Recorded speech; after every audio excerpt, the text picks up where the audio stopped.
Aujourd'hui, je vais vous parler de la libéralité dans l'Église concernant la dîme et les offrandes.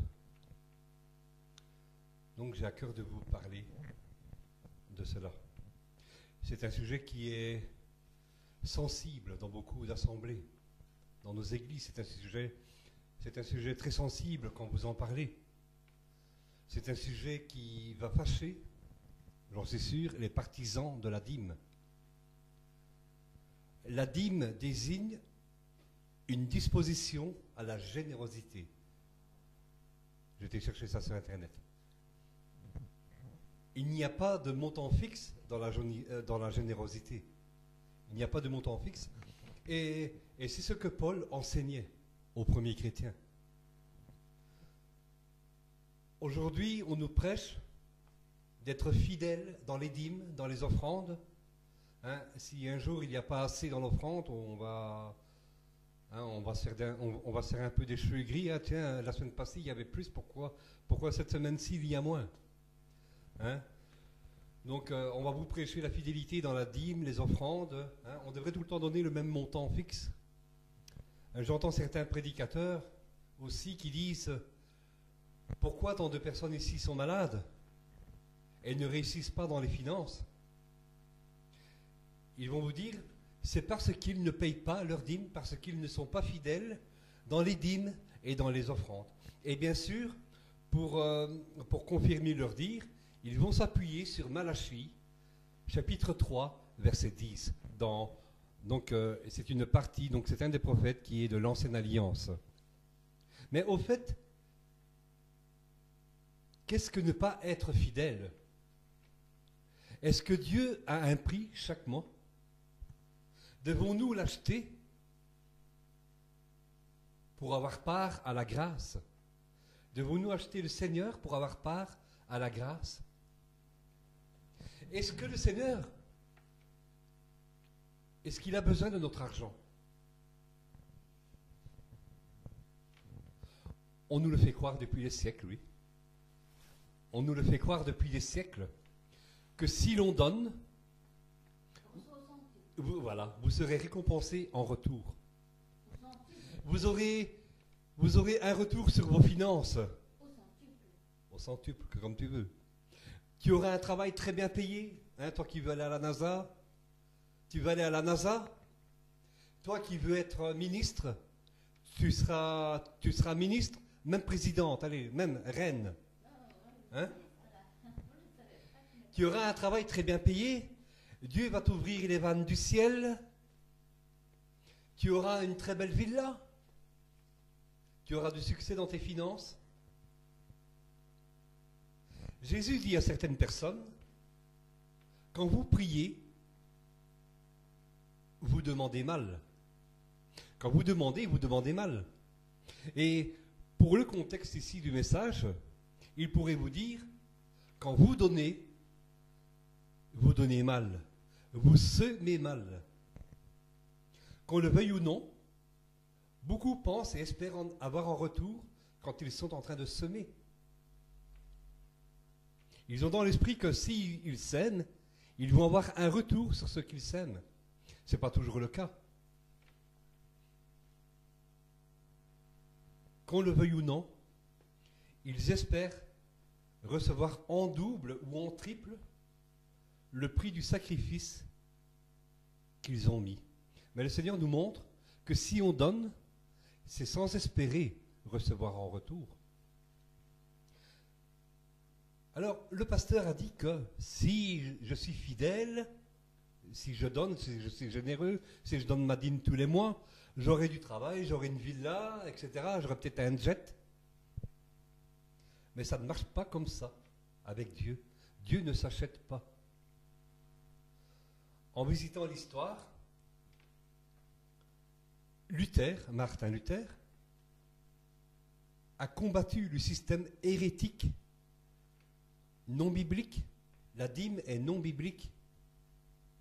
Donc il a combattu le système héréditaire des indulgences, qui faisait croire aux croyants qu'ils pouvaient acheter leur place au paradis. Rome faisait payer un bout de papier à des personnes illettrées qui leur assuraient, dans la croyance de Rome, qui leur assurait une place au paradis. Tu avais ton indulgence, c'était ton passeport pour le paradis. Aujourd'hui, on peut observer ce phénomène similaire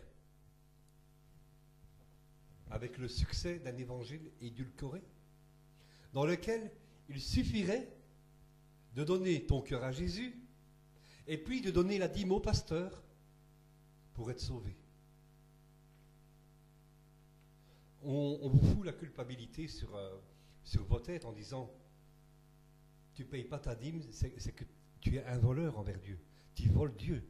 Et si tu voles Dieu, ça veut dire que tu vas en enfer. Hein? Donc ils vous disent que ne pas payer vos dîmes, ne pas être fidèle dans vos dîmes et vos offrandes, vous volez Dieu.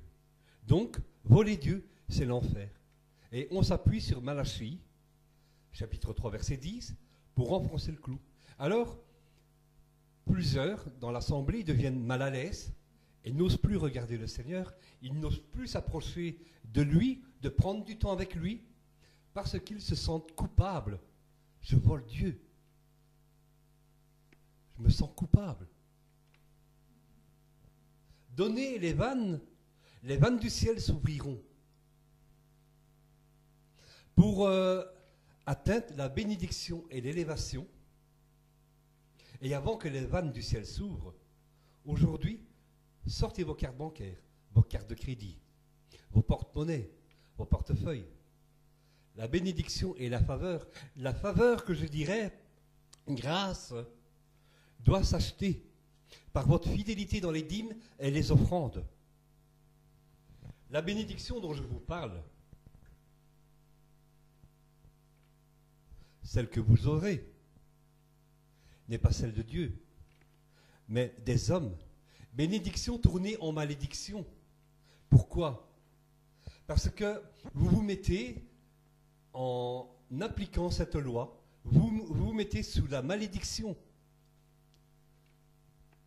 En vous mettant sous la loi de Moïse. Vous serez à votre place désirée, oui. Le pasteur va voir que tu payes bien ta dîme, tu es généreux dans ton offrande. Toi, tu désires une belle place. Donc, tu vas être à ta place désirée dans l'église parce que tu l'as payé, ta place, finalement. Mais est-ce vraiment à cette place que Dieu te veut? Est-ce vraiment à cette place que Dieu vous veut? Je le dis, la grâce et la faveur de Dieu, la grâce, la faveur et les bénédictions de Dieu ne s'achètent pas. Il n'y a pas de prix pour avoir les bénédictions de Dieu. Il n'y a aucun prix. Il nous l'accorde parce qu'il nous aime. Il t'accorde sa grâce, il t'accorde ses bénédictions parce qu'il t'aime. Amen.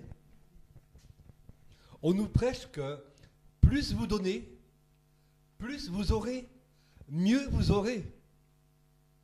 Si vous marchez dans cette pensée, c'est comme si vous jouez à la roulette au casino ou à la machine à sous.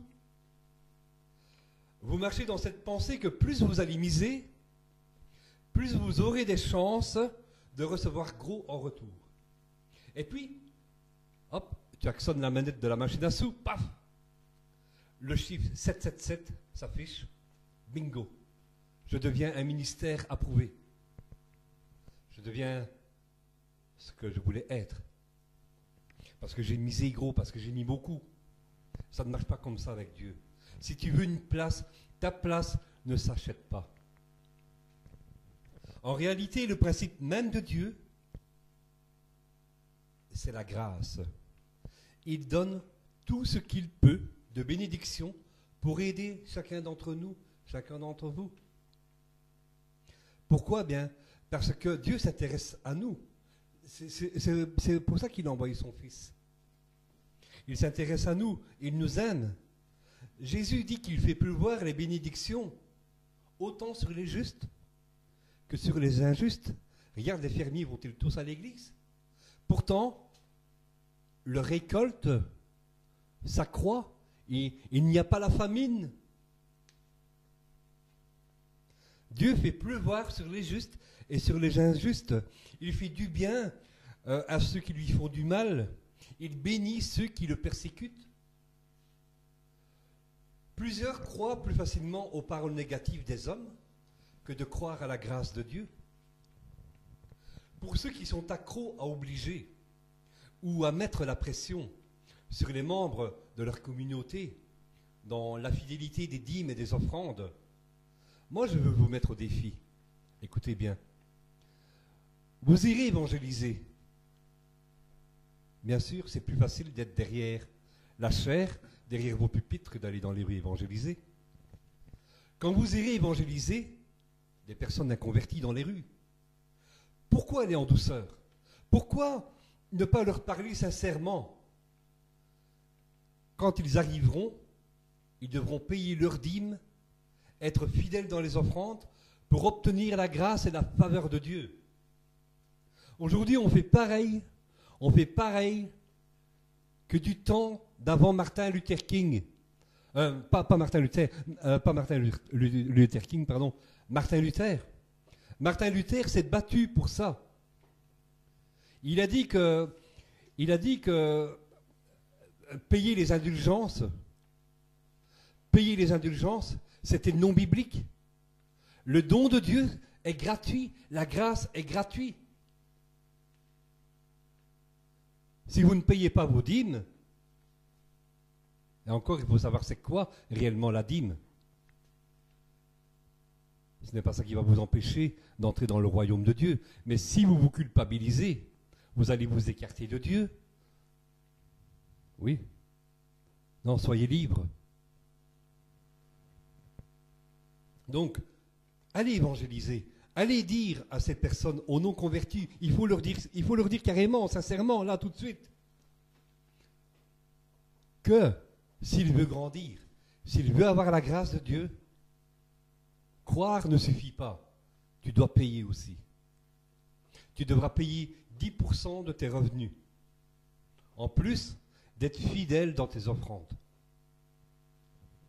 Alors, je sais qu'on va me poser la question, mais Abraham avait donné sa dîme.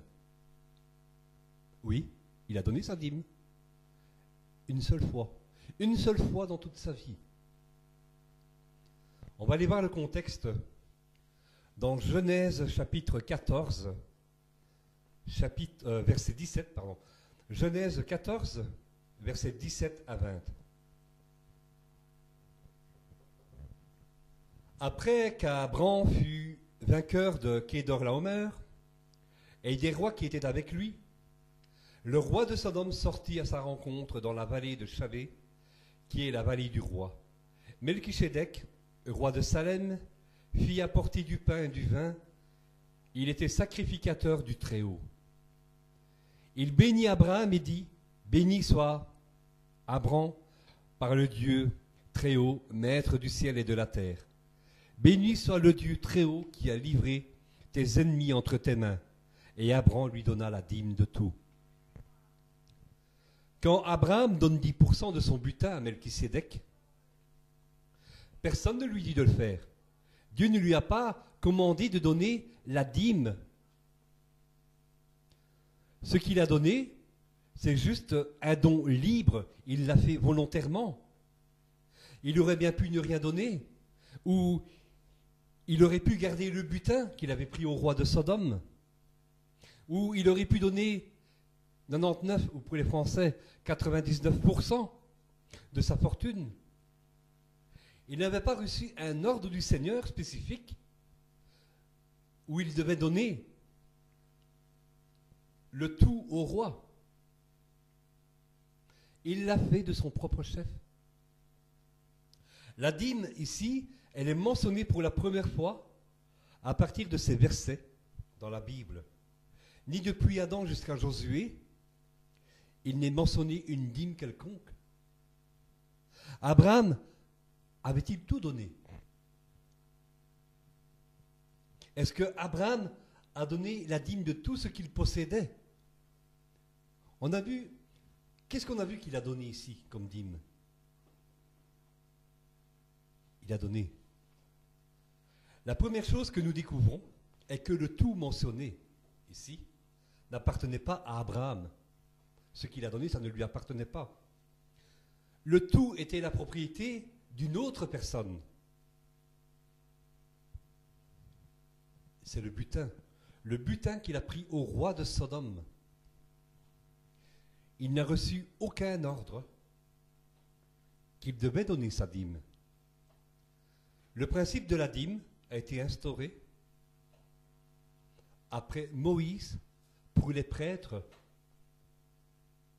pour les Lévites, pour les prêtres. Le seul ordre qui lui fut donné à Abraham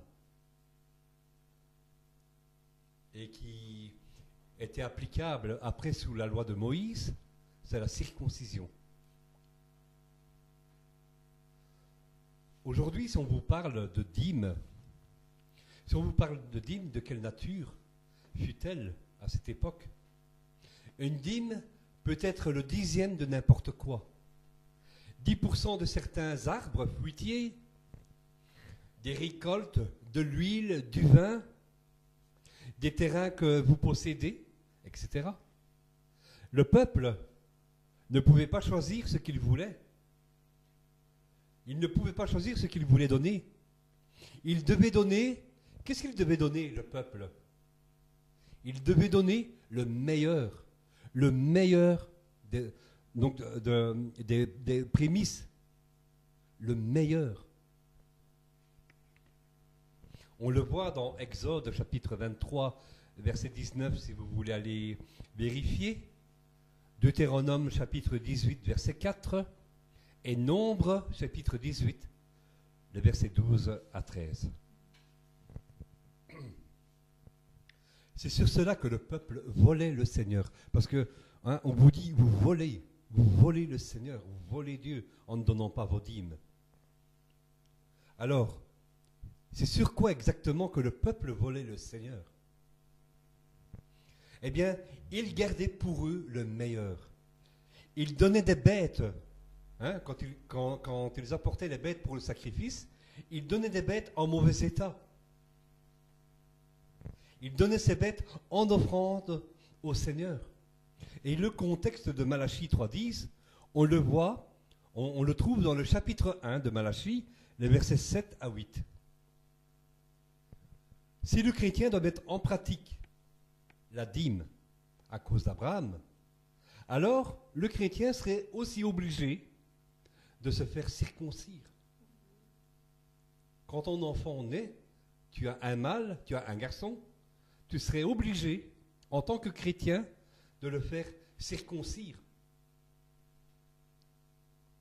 La circoncision avait été donnée à Abraham aussi, donc avant la loi de Moïse. Abraham et Jacob ont été circoncis sous l'ordre de Dieu. Alors, pour cela, on va vous trouver des excuses toutes trouvées. Ah, mais la loi est abolie, on n'est plus sous la loi. Faux. Jésus n'est pas venu abolir la loi, mais l'accomplir. Il est venu accomplir la loi, il ne l'a pas abolie. Donc, en principe, vous devez être circoncis. Matthieu chapitre 5, pour le confirmer, Matthieu, l'évangile de Matthieu chapitre 5, le verset 17. Jésus dit, « Ne croyez pas que je sois venu pour abolir la loi ou les prophètes. Je suis venu non pour abolir, mais pour accomplir. » Ah, amen. Je parlais de circoncision. Aujourd'hui, la circoncision, de quelle circoncision s'agit-il? Ça, c'est une découverte parce que j'étais là en plein dans le message et c'est une révélation. Aujourd'hui, la circoncision, donc faire circoncire physiquement, elle n'est plus à la lettre, elle est plus d'actualité. Ce qui doit être circoncis, c'est nos cœurs. Ce sont vos cœurs qui doivent être circoncis. Ce que Jésus veut de nous, c'est une âme brisée, qui sait reconnaître, oui Seigneur, je suis pécheur, humblement. Lisons Romains, après le livre des Actes, Romains chapitre 2, verset 29. Mais le juif, c'est celui qui l'est intérieurement. Et la circoncision, c'est celle du cœur, selon l'esprit et non selon la lettre. La louange de ce juif ne vient pas des hommes, mais de Dieu. On n'est plus sous la loi pour ce qui nous arrange, tout compte fait. Il faut payer la dîme, mais il ne faut pas être circoncis. On ne doit plus apporter des agneaux en sacrifice pour le pardon de nos péchés, mais il faut payer la dîme, etc., etc., etc. Quand Dieu a-t-il institué la dîme en tant que loi? Quand l'a-t-il instituée? Et combien de sortes de dîmes les Israélites donnaient-ils? Combien et à quelle fréquence se faisait le paiement des dîmes? Moïse a reçu les lois qui gouvernaient le peuple d'Israël. Parmi ces lois, Dieu avait donné des ordres bien spécifiques concernant les dîmes. Et ces recommandations sont détaillées dans Deutéronome, chapitre 14, les versets 22 à 29, et Nombre, chapitre 18, versets 20 à 31. Selon ces passages, on va distinguer différentes sortes de dîmes. On les avait vues une fois. Il y a la dîme annuelle en un. Il y a la dîme annuelle pour les pèlerinages. Annuelle, je dis bien. Pour les pèlerinages à Jérusalem. Qui est expliquée dans Deutéronome chapitre 14, les versets 22 à 26. Il est écrit: Tu lèveras la dîme de tout ce que produira, écoutez bien, de tout ce que produira ta semence, de ce que rapportera ton champ chaque année, et tu mangeras devant l'Éternel ton Dieu, dans ce lieu qu'il choisira, pour y faire résider son nom. La dîme, donc tu mangeras la dîme de ton blé, de ton mou et de ton huile, et le premier-né de tout ton gros et de ton menu bétail, afin que tu apprennes à craindre toujours l'Éternel ton Dieu. Peut-être lorsque l'Éternel ton Dieu t'aura béni, le chemin sera-t-il trop long pour que tu puisses transporter ta dîme, à cause de ton éloignement du lieu qu'aura choisi l'Éternel ton Dieu, pour y faire résider son nom. Alors, tu échangeras ta dîme contre de l'argent. Alors, devons-nous la donner au pasteur? Écoutez bien, tu échangeras ta dîme contre de l'argent. Tu serreras cet argent dans ta main et tu iras au lieu que l'Éternel ton Dieu aura choisi. Là, tu achèteras avec l'argent tout ce que tu désireras, des bœufs, des brebis, du vin et des liqueurs fortes, tout ce qui te fera plaisir, et tu mangeras devant l'Éternel ton Dieu, et tu te réjouiras, toi et ta famille. La dîme, ici, le prix de la dîme de ce qu'il avait vendu, devait-il le donner au prêtre?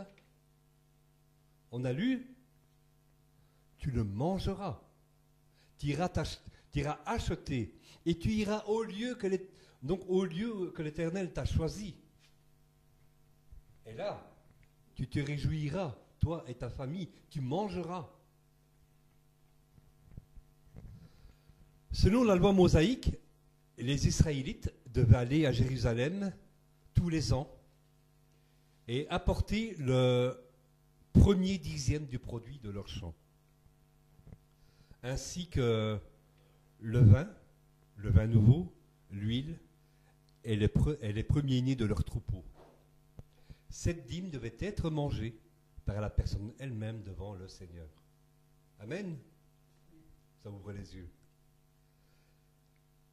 Alors en deux, vous avez la dîme pour le Lévite, pour l'étranger, pour l'orphelin et la veuve. Elle est mentionnée dans Deutéronome chapitre 14, versets 27 à 29. Tu ne délaisseras point le Lévite qui sera dans tes portes, car il n'a ni part ni héritage avec toi. Au bout de 3 ans, te sortira toute la dîme de tes produits, pendant la 3e année, et tu la déposeras dans tes portes. Alors viendront le Lévite, qui n'a ni part ni héritage avec toi, l'étranger, l'orphelin et la veuve, qui seront dans tes portes, et ils mangeront et se rassasieront. Ils mangeront, on lui dit, et ils se rassasieront, afin que l'Éternel ton Dieu te bénisse dans tous tes travaux que tu entreprendras de tes mains. Dieu avait demandé au peuple d'Israël de donner un 10e de leur production aux Lévites, à l'étranger, à l'orphelin et à la veuve. Cette dîme est due tous les 3 ans, à la fin de l'année, devait être déposée aux portes. Aujourd'hui, tu devrais la déposer. Les gens qui ont faim viendraient la prendre. Donc, il devait être déposé aux portes afin que les bénéficiaires puissent collecter ta dîme. En 3, vous avez la dîme à destination du Lévite, et elle est aussi expliquée dans le passage de Nombre, chapitre 18, versets 20 à 24. L'Éternel dit à Aaron, « Tu ne posséderas rien dans leur pays, et il n'y aura point de part pour toi au milieu d'eux. C'est moi qui suis ta part et ta possession au milieu des enfants d'Israël.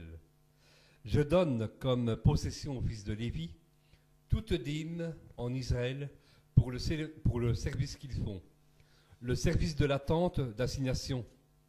Les enfants d'Israël n'approcheront plus de la tente d'assignation, de peur qu'ils ne se chargent d'un péché et qu'ils ne meurent. Les Lévites feront le service de la tente d'assignation, et ils resteront chargés de leurs iniquités. Ils n'auront point de possession au milieu des enfants d'Israël, ce sera une loi perpétuelle parmi vos enfants descendants. Je donne comme possession aux Lévites les dîmes que les enfants d'Israël présenteront à l'égard par l'élévation. C'est pourquoi je dis à leur égard, ils n'auront point de possession au milieu des enfants d'Israël. Donc, si ton pasteur se considère comme le Lévite, il ne devrait même pas avoir de maison. Il ne devrait même pas avoir de voiture. Il devrait être assigné dans le temple. Donc dans ce passage, Dieu dit aux Lévites qu'ils n'auraient pas d'héritage sur la terre, qu'ils n'auraient aucune possession, mais que c'est Dieu lui-même qui sera leur part, qui sera leur possession. En 4, vous avez la dîme de la dîme. On a vu ça. Dans le système aujourd'hui, vous avez le pasteur, et puis à un moment donné, il y a un type qui va arriver, le pasteur va se soumettre à ce type. Le pasteur reçoit la dîme dans son assemblée de ses membres, mais lui devra donner le 10e de ce qu'il aura reçu à celui qui sera là au-dessus de lui. Donc cette personne va récolter la dîme des dîmes. Ce système-là dont je vous parle, c'est un système pyramidal. Donc, voilà. La dîme des dîmes est mentionnée dans Nombre, chapitre 18, versets 25 à 31. Nombre, chapitre 18, versets 25 à 31. L'Éternel parla à Moïse et dit, « Tu parleras aux Lévites et tu leur diras, lorsque vous recevrez des enfants d'Israël la dîme que je vous donne de leur part, comme votre possession, vous en prélèverez une offrande pour l'Éternel, une dîme de la dîme, et votre offrande vous sera comptée comme le blé qu'on prélève de l'air et comme le mou qu'on prélève de la cuve. C'est ainsi que vous prélèverez une offrande pour l'Éternel sur toutes les dîmes, et que vous recevrez des enfants d'Israël, et vous donnerez au sacrificateur Aaron l'offrande que vous en aurez prélevée pour l'Éternel. Sur tous les dons qui vous seront faits, vous prélèverez toutes les offrandes pour l'Éternel, sur tout ce qu'il y aura de meilleur. Vous prélèverez la portion consacrée. Tu leur diras, quand vous en aurez prélevé le meilleur, la dîme sera comptée aux Lévites comme le revenu de l'air et comme le revenu de la cuve.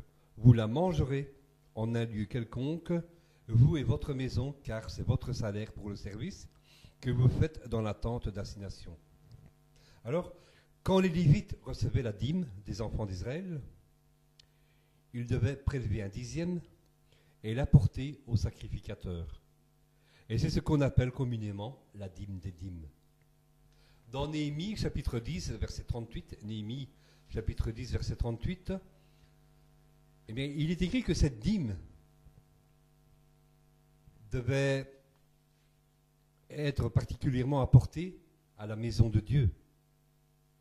Et plus spécifiquement, cette dîme devait aller dans la chambre du trésor. Vous avez le Lévite et puis vous avez le sacrificateur encore là au-dessus.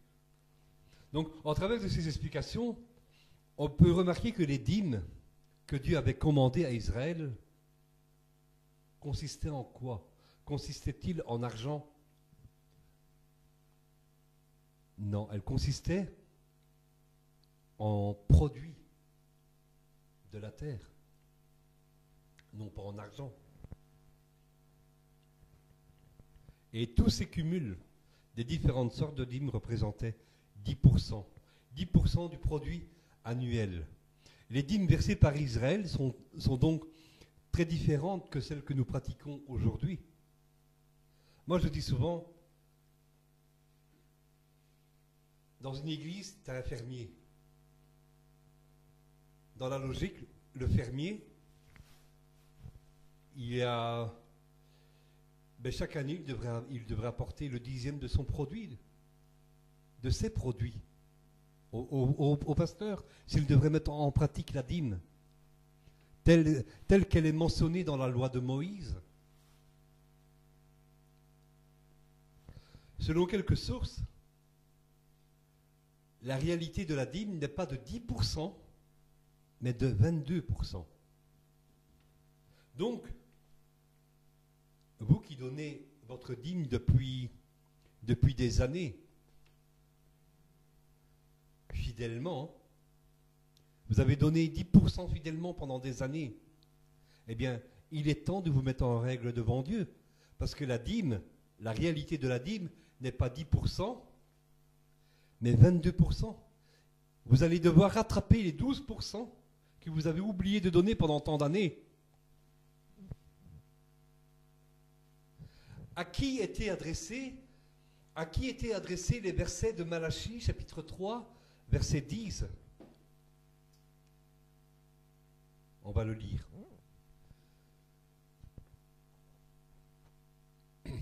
C'est souvent un texte que les pasteurs citent pour encourager les chrétiens à payer la dîme. Apportez à la maison du trésor toutes les dîmes, afin qu'il y ait de la nourriture dans ma maison. Mettez-moi de la sorte à l'épreuve, dit l'Éternel des armées, et vous verrez si je n'ouvre pas pour vous les écluses des cieux, si je ne répands pas sur vous la bénédiction en abondance. Malachie 3.10. Les dîmes dont il est question dans ce passage sont liées à la dîme de la dîme.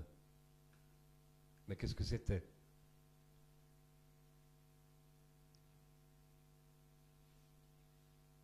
Donc, là où toutes ces dîmes étaient apportées à la maison du trésor. Ce verset s'adresse particulièrement aux Lévites et non au peuple. Si on étudie en profondeur le livre de Malachie et le contexte, nous pouvons comprendre que les sacrificateurs agissaient mal devant Dieu. Ils disaient Il disait la table de l'Éternel est méprisable. Nous allons voir le contexte dans la version biblique, dans la version 70. Malachie, chapitre 1, les versets 7 et 8. On va voir le contexte de Malachie 3.10. Ce que Dieu voulait dire par là. Ce que ce passage veut vraiment nous dire. Si c'est en argent ou pas. Malachie, chapitre 1, versets 7 et 8. C'est vous qui présentez à l'autel des aliments souillés et qui dites, en quoi les avons-nous souillés? Vous les avez souillés en disant, la table du Seigneur est souillée, et ce qu'on y déposait, tu l'as méprisé. Si vous présentez pour le sacrifice une victime aveugle, donc une bête aveugle, n'est-ce point un mal? Si vous présentez une boiteuse ou malade, n'est-ce point un mal? Offre-les à ton prince, et tu verras s'il te recevra. S'il t'accueillera à ton visage, dit le Seigneur Tout-Puissant. Ainsi, des bêtes frêles, des bêtes faibles, en mauvais état, aveugles, boiteux, étaient données en offrande à Dieu. Et les Lévites les offraient à Dieu. Le peuple allait les apporter et les Lévites les offraient à Dieu. Des bêtes en mauvais état.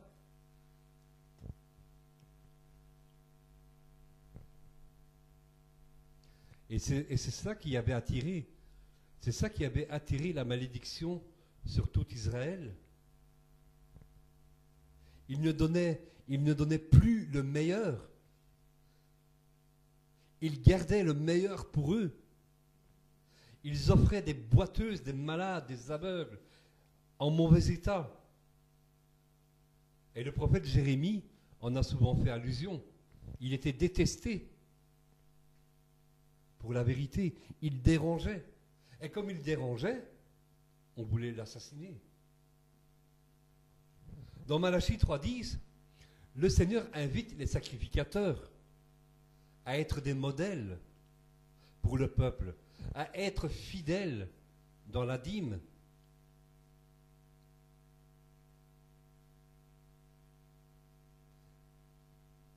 Et c'est ainsi que Dieu pourrait ouvrir les écluses des cieux et bénir de nouveau Israël. Est-ce que ce verset de Malachie 3.10 peut être appliqué aux croyants de la nouvelle alliance? Non.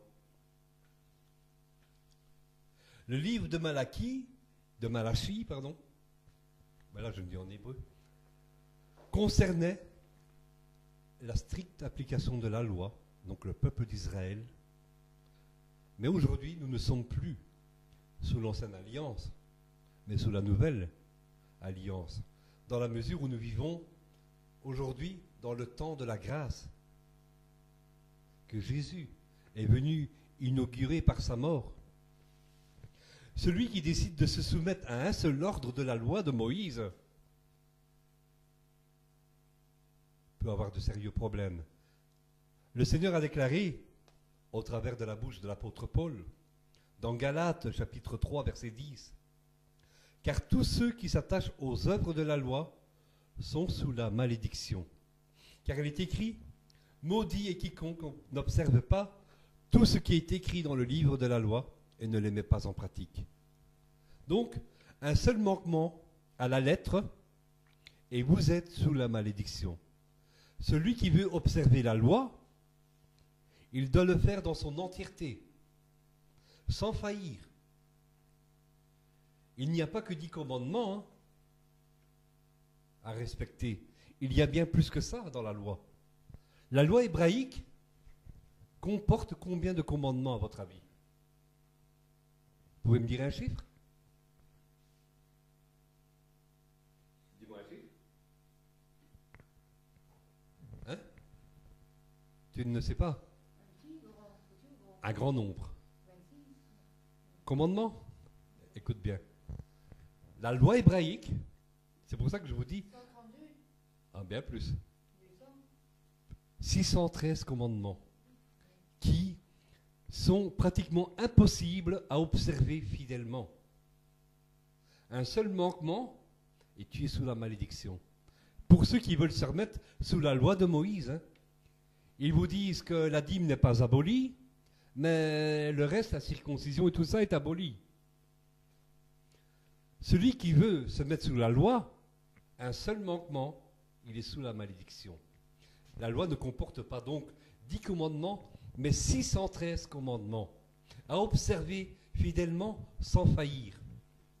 C'est pour cela que Jésus s'est offert pour nous en agneau, pour le sacrifice. Aujourd'hui, on n'a plus à le faire. Lorsqu'un prédicateur utilise le verset de Malachie, chapitre 3, verset 10, pour pousser le chrétien à donner le 10e de leur revenu, eh bien, il est complètement dans l'erreur. La dîme était pour les Lévites, la dîme des dîmes pour le sacrificateur, le prêtre dans le temple. Mais aujourd'hui, à qui revient cette dîme? Sous la nouvelle alliance, tous les disciples de Jésus sont appelés à être le temple de Dieu. On le voit dans 1 Corinthiens chapitre 3 verset 16. Ah merci. Et donc nous sommes appelés à être le temple de Dieu et les sacrificateurs du Très-Haut. Nous, hein? Nous tous. Hein? Il est écrit aussi dans 1 Pierre 2,5, vous êtes un sacerdoce royal, une race élue. C'est-à-dire que vous êtes un peuple de prêtres. Puisque la dîme revient, hein, la dîme des dîmes revient aux prêtres, revient aux sacrificateurs dans le temple, eh bien, comme nous sommes un sacerdoce royal, tu devrais me la donner, je devrais te la donner, tu devrais me la donner, je devrais te la donner.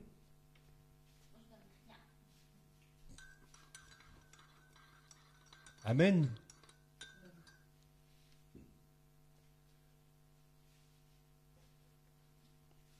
Puisque nous sommes un sacerdoce royal, on devrait se donner la dîme l'un à l'autre. Puisque cette dîme était réservée à ceux qui œuvraient dans le temple et aux sacrificateurs. Vous êtes le temple de Dieu, vous êtes un sacerdoce, vous êtes des sacrificateurs du Très-Haut. On devrait se la donner l'un à l'autre. Hein, l'apôtre Paul nous encourage à être bienveillants, à être généreux, hein, les uns envers les autres. Hein. Il n'a pas recommandé les dîmes. Donc, il n'est aucunement question d'apporter des dîmes à un pasteur dans un bâtiment qu'on appelle à tort la maison de Dieu. Vous êtes le temple du Saint-Esprit. Vous êtes le temple, vous êtes des sacrificateurs. Celui à qui nous devons tout. À qui? C'est Jésus, notre Melchisédek. La dîme n'est pas de 10%, ni 22%. La dîme, c'est tout. C'est tout ce que tu as. C'est tout. Comme Abraham l'avait fait.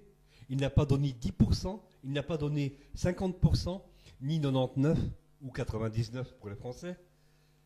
Il a tout donné. La dîme, c'est 100% de votre argent. La dîme, c'est 100% de votre temps. Le meilleur de ce que vous avez. Tout de vous. De ton temps. De mon temps. La bénédiction de Dieu ne peut pas être conditionnée par l'argent. Elle ne peut pas être conditionnée par l'argent qu'on donne à une organisation, à un pasteur ou à un prophète. La bénédiction ne peut pas être conditionnée par ça. Si Dieu a envie de te bénir parce que tu lui es fidèle dans tes temps intimes, parce que tu lui es fidèle, parce que tu vas annoncer la bonne nouvelle du royaume, si Dieu a envie de t'accorder ces bénédictions, tu les accorderas, mais il ne le fera pas aux dépens de ton argent. Sous la nouvelle alliance, on est premièrement béni par l'amour manifesté au travers de l'œuvre de la croix. Jean 3,16, car Dieu a tant aimé le monde qu'il a envoyé Jésus, son Fils, afin que nous ne périssions pas, mais que nous ayons la vie éternelle.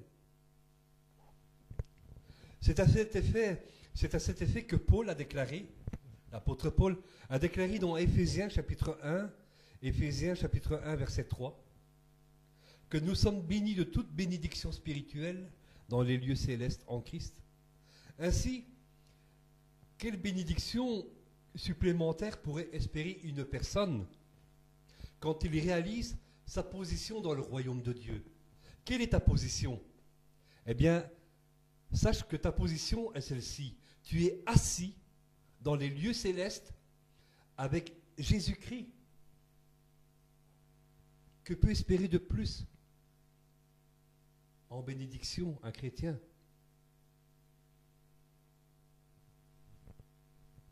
Éphésiens chapitre 2, verset 6. Que peux-tu espérer de plus? Tu es assis dans les lieux célestes en Christ. Amen. Jésus a-t-il enseigné le paiement de la dîme à l'Église? Si oui, quand? Oui. Jésus a mentionné le mot dîme à 2 reprises dans l'évangile de Matthieu et dans l'évangile de Luc. Et quel était l'enseignement qu'il a voulu communiquer dans ces passages? Matthieu chapitre 23, verset 23.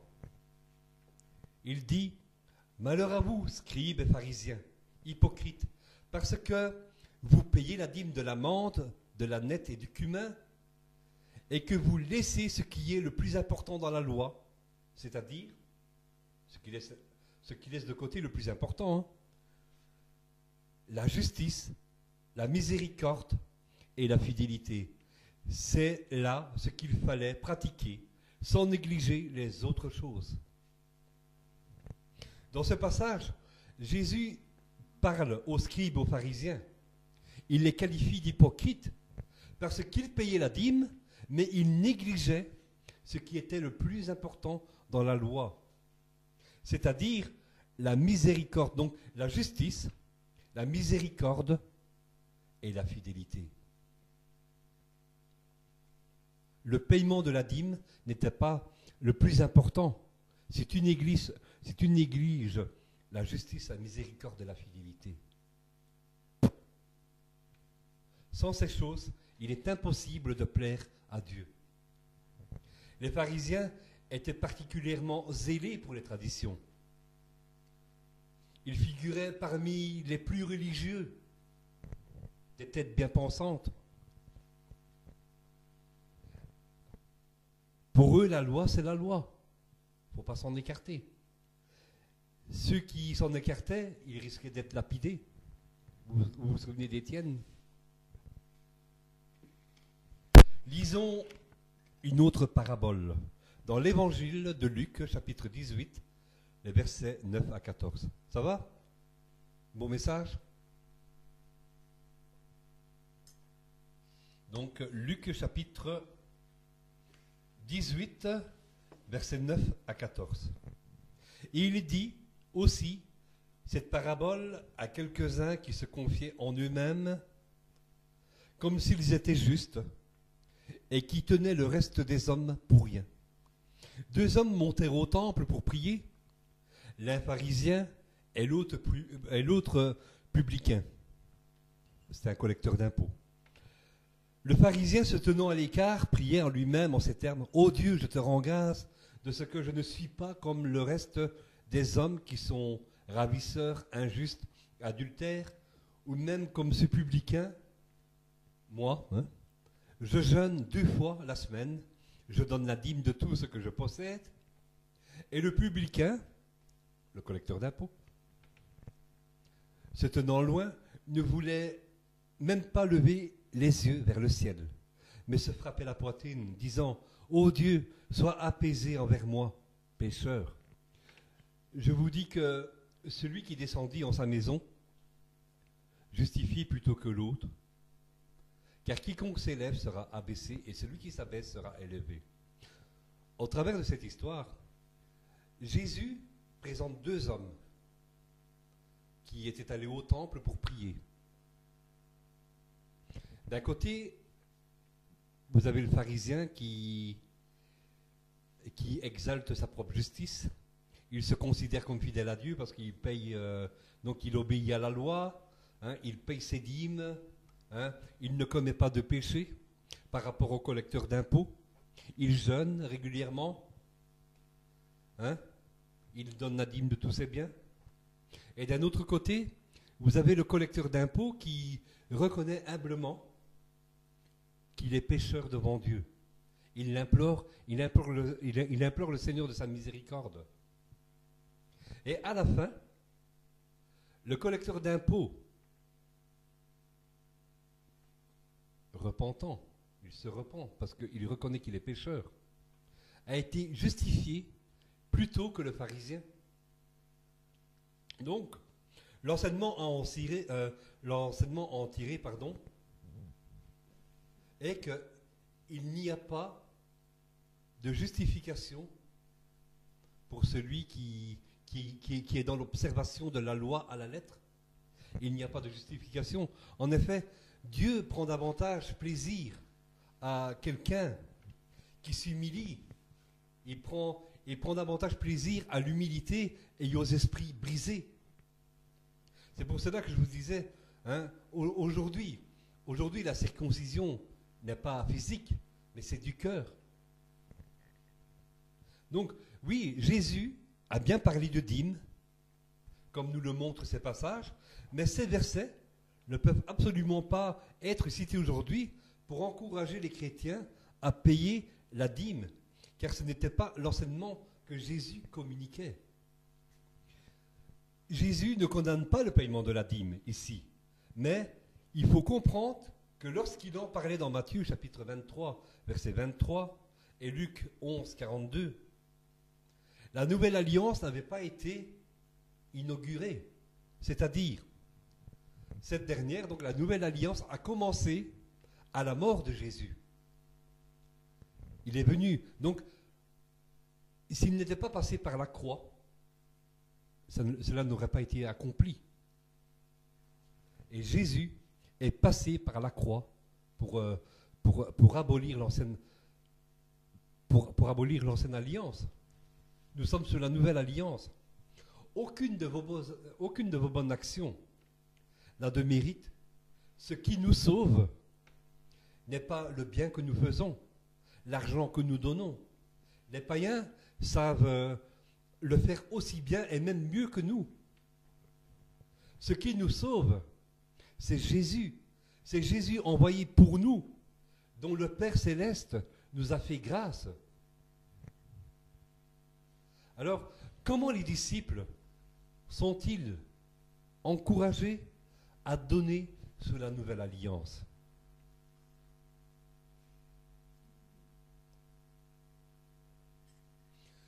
Dès la naissance de l'Église, on peut constater que dans le livre des Actes, il y a une mobilisation des croyants qui soutiennent l'œuvre, hein, au contraire de ce qu'il se faisait sous l'ancienne alliance.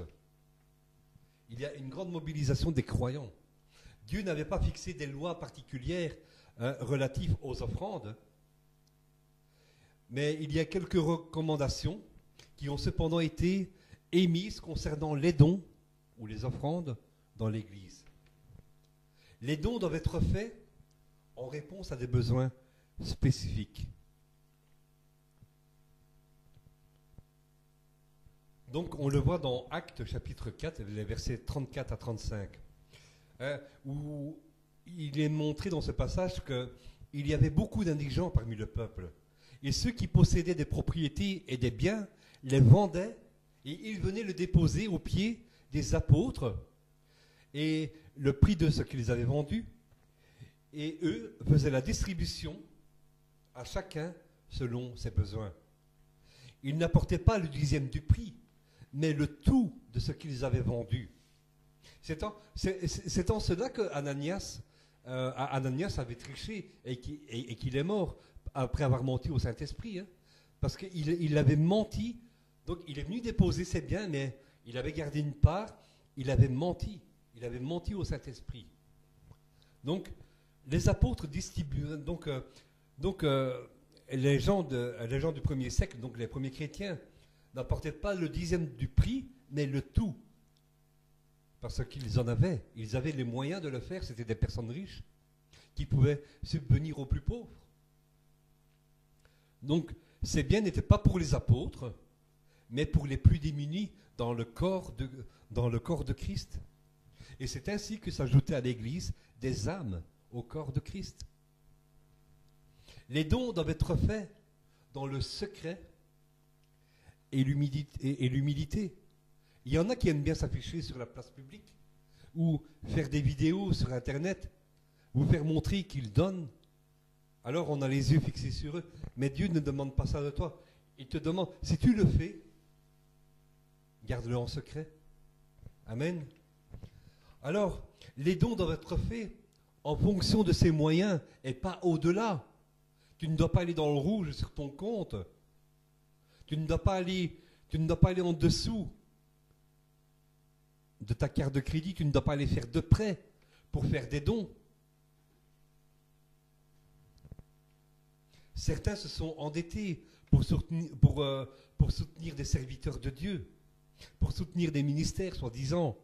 Ils se sont endettés, ils se sont mis dans le rouge. Vous êtes agréable à Dieu selon ce que vous avez et non pas selon ce que vous n'avez pas. C'est ce que Paul dit aux Corinthiens. Alors, les dons doivent être faits avec joie et non avec regret ou par contrainte. Paul dit dans 2 Corinthiens chapitre 9, verset 7, un passage que beaucoup aiment bien, quand on les force, quand ils se sentent obligés à donner. Alors il cite ce passage-là, que chacun donne selon ce qu'il a résolu en son cœur, non à regret ni par contrainte, car Dieu aime celui qui donne avec joie. Donc, ceux qui sont forcés à donner leur dîme, la plupart ne le donnent pas avec joie. Et alors, ils sont dans un système de malédiction parce qu'ils ne se sentent, ils ne se sentent pas en joie. Ils voient que oui, mais Seigneur, j'ai fait un sacrifice, j'ai donné le dixième, de ce que j'avais, j'ai fait vraiment un gros sacrifice, et tu ne m'as pas béni, là ici dans les jours qui viennent, et regarde un peu, je ne sais pas payer mon électricité, je ne sais pas payer mon chauffage, je ne sais pas, mon frigo est presque vide. Est-ce que le pasteur de ton église va t'aider? Il devrait y avoir si nous apportons de l'argent à l'église, il devrait y avoir des systèmes de banque alimentaire. Non? C'est ainsi que fonctionnait l'église des premiers chrétiens. La question qu'on va me poser, si le chrétien ne paye pas les dîmes, comment les pasteurs et les ministères vont vivre? De quoi vont-ils vivre?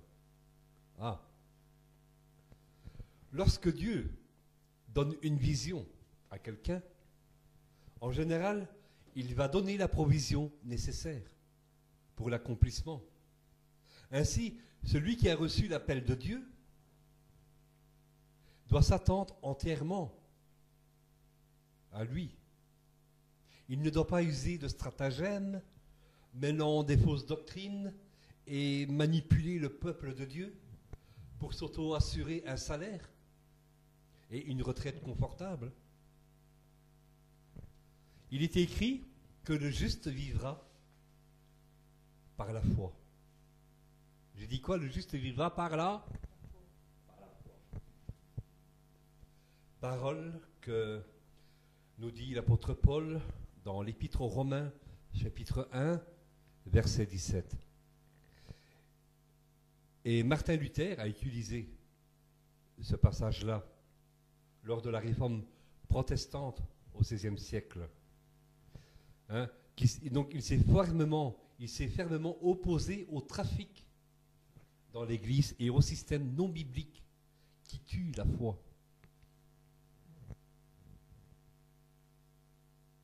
Il y a tant de discorde à cause de ce sujet, à cause des dîmes. Selon Éphésiens 4, chapitre 4, verset 11, les ministres de la parole de Dieu sont censés être des dons pour l'Église et non des charges. Le disciple de Christ, oui, il est encouragé à faire part de ce bien à ceux qui annoncent l'Évangile. Mais si tu n'as pas, tu n'as pas. Hein? Nous l'avons vu. Mais si nous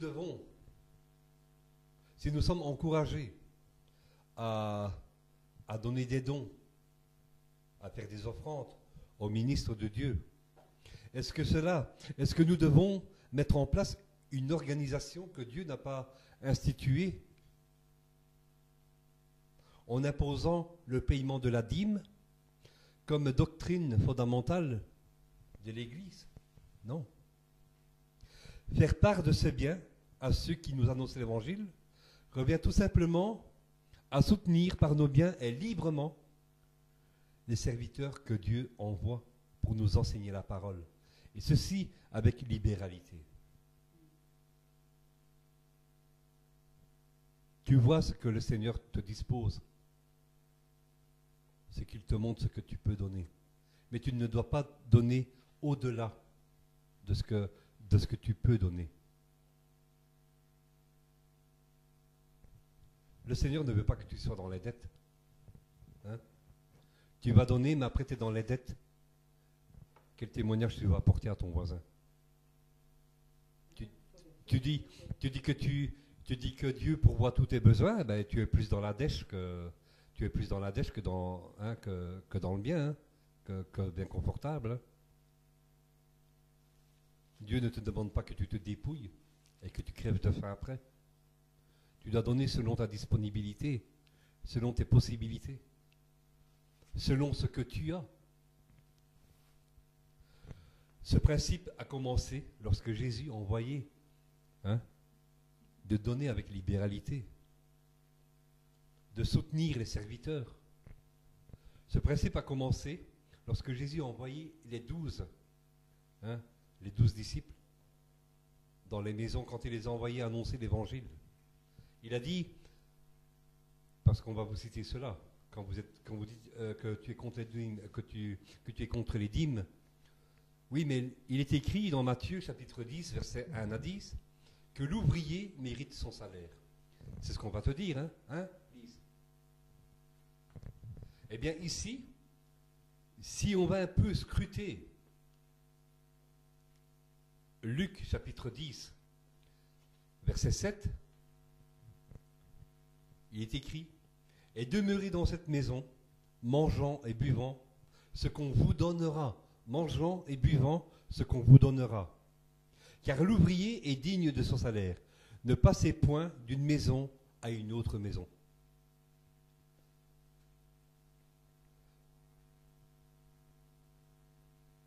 Donc c'est manger. Manger. Paul a appelé récompense le fait d'annoncer l'évangile gratuitement.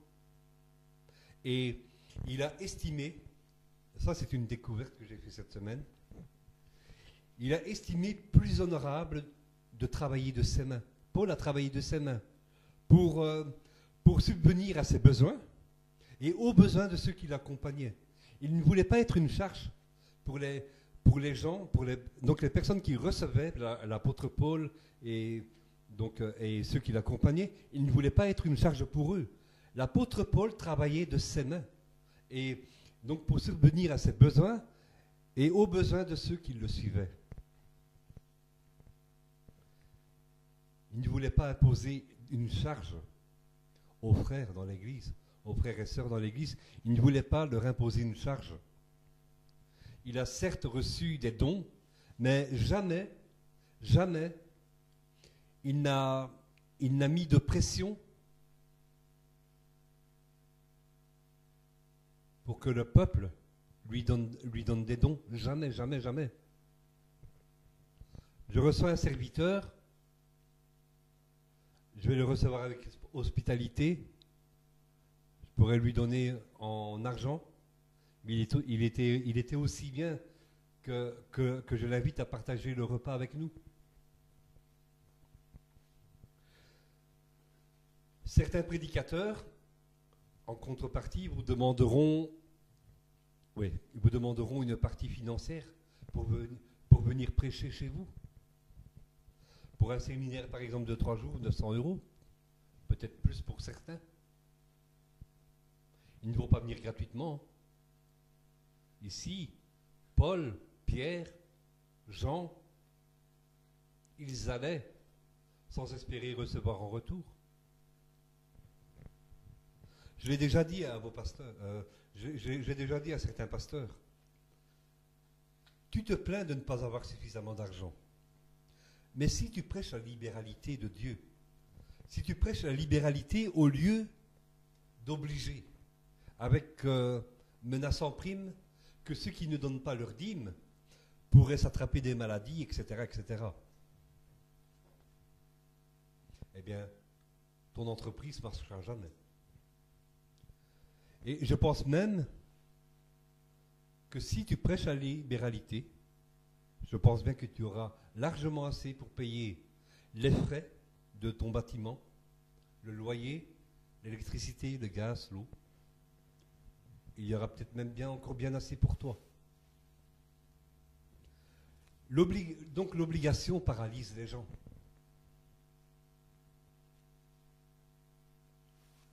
À Antioche, un peu d'histoire, il y a des juifs de la secte des pharisiens qui avaient cru. Et ils ont essayé de mettre l'assemblée, là, à Antioche, sous la loi de Moïse. Donc c'était des chrétiens qui ont cru, donc des pharisiens qui ont cru. Et à Antioche, ils ont essayé de mettre les chrétiens sous la loi de Moïse. Ils étaient entrés dans l'église chrétienne, ils apportaient tous leurs préjugés juifs. Ils admettaient bien que les gentils, donc les gentils, c'est les non-juifs, pouvaient être sauvés. Dieu lui-même l'avait montré par la conversion de Corneille, le Romain. Il voulait imposer aux chrétiens un nouveau fardeau. On dit un nouveau joug, un nouveau fardeau de la loi aux convertis d'entre les nations. Donc, ils enseignaient, les frères, en disant que s'ils n'étaient pas circoncis et s'ils ne gardaient pas la loi de Moïse, ils ne pouvaient pas être sauvés. Les apôtres, là, à Jérusalem, ont eu vent de cela. Et ils se sont réunis avec les anciens et ont jugé bon, guidés par le Saint-Esprit, d'envoyer Jude et Silas pour remettre de l'ordre. Actes chapitre 15, versets 23 à 29.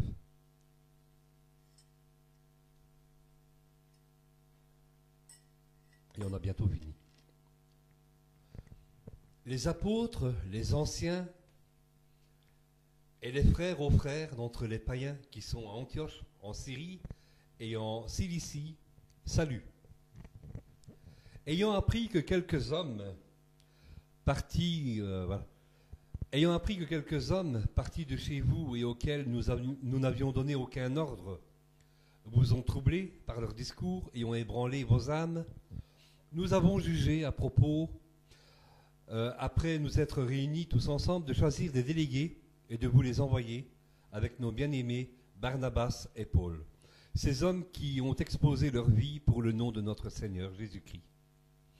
Nous avons donc envoyé Jude et Silas, qui vous annonceront de leur bouche les mêmes choses, car il a paru bon au Saint-Esprit et à nous de ne vous imposer d'autres charges qui est nécessaire, à savoir de vous abstenir des...